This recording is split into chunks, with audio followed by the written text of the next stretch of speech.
Now, here's an incredible moment that I feel like you really needed to see. When Cait offered Vi the badge, it completely made sense for Cait to offer her a badge. And then in that moment, I also completely understood why Vi had to reject it. Right. We're waiting for this. Anyone that knows anything like about Vi's character, we know that eventually she's going to become an enforcer. So it's like, all right, this is the moment. But of course she can't yet. Like, it goes against everything, in her past, like everything she was before.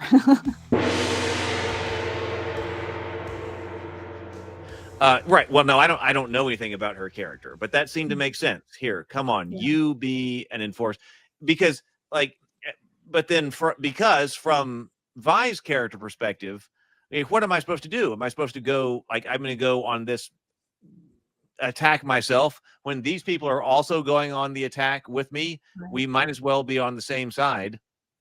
Am I really going to be a vigilante third party completely connected when at the moment my goals completely align with what these people are doing? Right. That's a very interesting note that her goals are aligned with them. Exactly. I hadn't thought about that.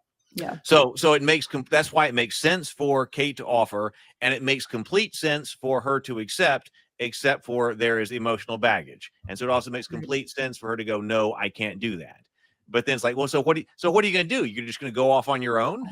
Right. She spent her whole life resenting those people, Are you going to fight this entire thing by yourself? Right. And then I did like the scene with the enforcer who comes up and talks to her, the young lady, after she's drinking with the guy who we don't really know. And we still don't end up knowing. And then she does. Here's Doug. Doug's back. Okay. It's funny because I can see on my phone that I was frozen, and I was like, man, you got to be careful. You never know what face you're going to pull when you're frozen. We took you down. That's fine. Yeah, we were talking about the Vi becoming an enforcer and that conflict. But I do want to point out that in season 1, we do use flashbacks. So it could have been a surprise in season 2 if you wanted to start on action. We'll start with a sort of abstract scene, and then we will start with her as an enforcer with Cait. Mm-hmm. But then in other episodes, we're going to use flashbacks to show the conflict that took and the consequences of that. So you could have done that would be emotionally satisfying. I wouldn't want to see her as I want to see that journey. I feel like that's so important. It's just how you handle it. What's that? It could be how you handle it. So I'm sorry, Heath, go ahead. Well, I would say yes. I mean, I agree. Like the disadvantage of moving forward is that you don't see Vi's journey. You would have to show that in flashback because that's an important thing to see. That would not work. Sorry.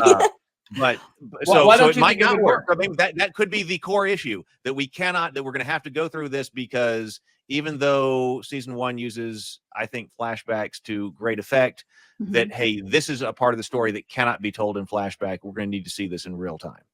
Well, so I'll make my argument. Sorry.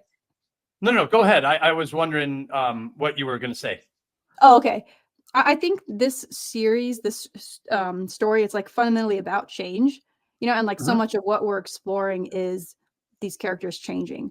And so for me to skip some of that, like my one and only critique I'm going to come to is actually that I want a little bit more of that. That I felt there was a little bit of change that was off screen. I was like, I need to see that. Like I feel like that's, if you were to skip or do that not chronologically, I think you're like missing what is most fundamental to the story. And as a viewer, at least personally, like that's, I think what I'm most invested in is seeing these characters and who they're becoming, both sometimes watching in horror. And yeah, like that I think drives everything else. So that's why I would defend that. Yeah. Well, and listen, you're not wrong about the idea of watching characters go through change. The issue is what Powder, I almost called her Powder. How ridiculous is that? Wrong name. What Jinx did that is a cataclysmic event. Yeah. This is an event that changes everything. So this is, my issue with Vi isn't that we don't, by skipping ahead, that we skip her change, because when you fire a missile into a government council room, That's not Vi's story right there. Not that event. Vi is going to be on the sidelines to kind of see what happens next, at least at first. The people most affected are the people in that council chamber and the survivors and all that. So I feel like maybe you could focus on one or two of those characters who's directly impacted. But to try to get Vi's change in that, I think is a little bit of a tricky thing to do, because you're kind of inserting her in something before the conflict really comes to her door. She's kind of anticipating this conflict and then teaming up with the police, which is an odd, I feel like it's still a little bit of an odd play for her.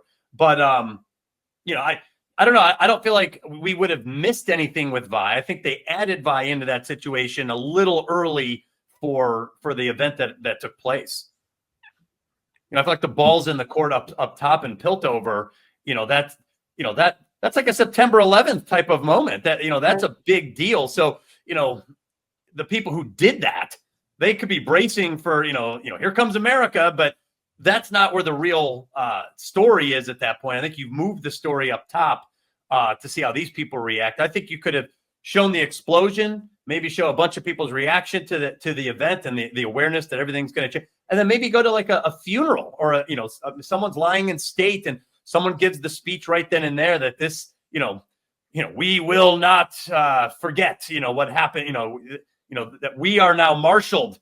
We're united in our decision to go solve this once and for all. We're going into Zon to seek justice for the people who did this. I feel like that's your leave. That's where this scenario left us.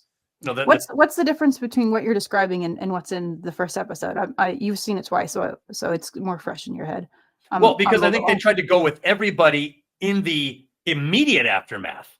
So not, after they've had time to process it, where maybe there's a little bit of clarity. They kind of forced us to slug through the sort of, oh man, can you believe this?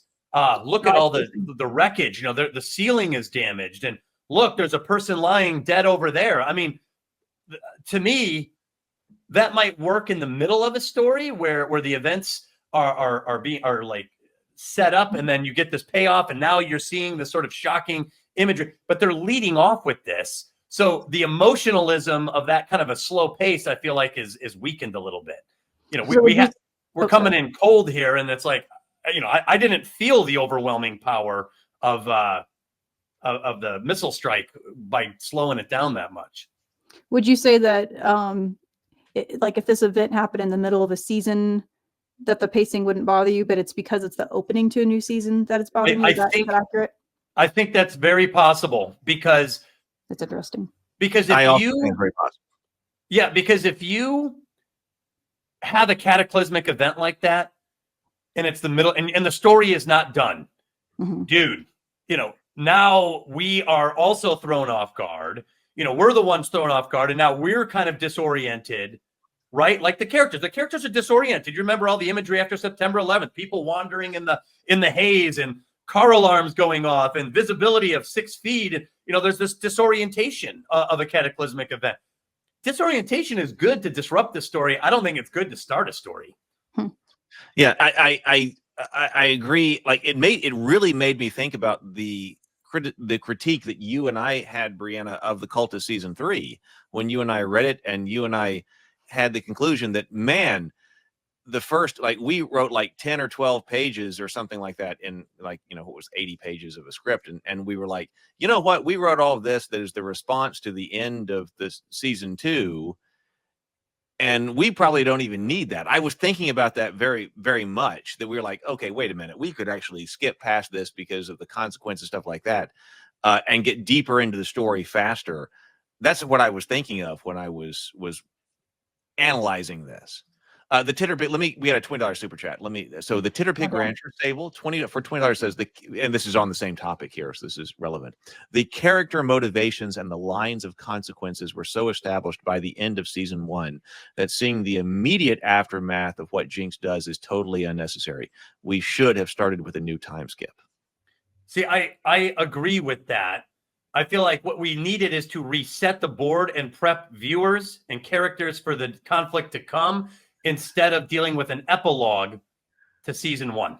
That, I think, that line, because when Jinx says that in episode 2, everything's gone to shit. I think I would have started this whole season. I would have done a time skip, and I would have started with a black screen, and I would have started with Jinx voiceover. Start with that line. Everything's gone to shit. Then then you start with whatever. But that's the obvious idea that communicates that, yes, everyone feels terrible, like whatever. Then you can fill in that who is dead and whatever, and all of that. But I feel like that would have been so powerful if, like, and then maybe even strike a match or something when she's doing something, whatever she's doing or whatever. Everything's gone to shit. Yes, exactly. That's what happened. Well, yeah, that line sums it up too.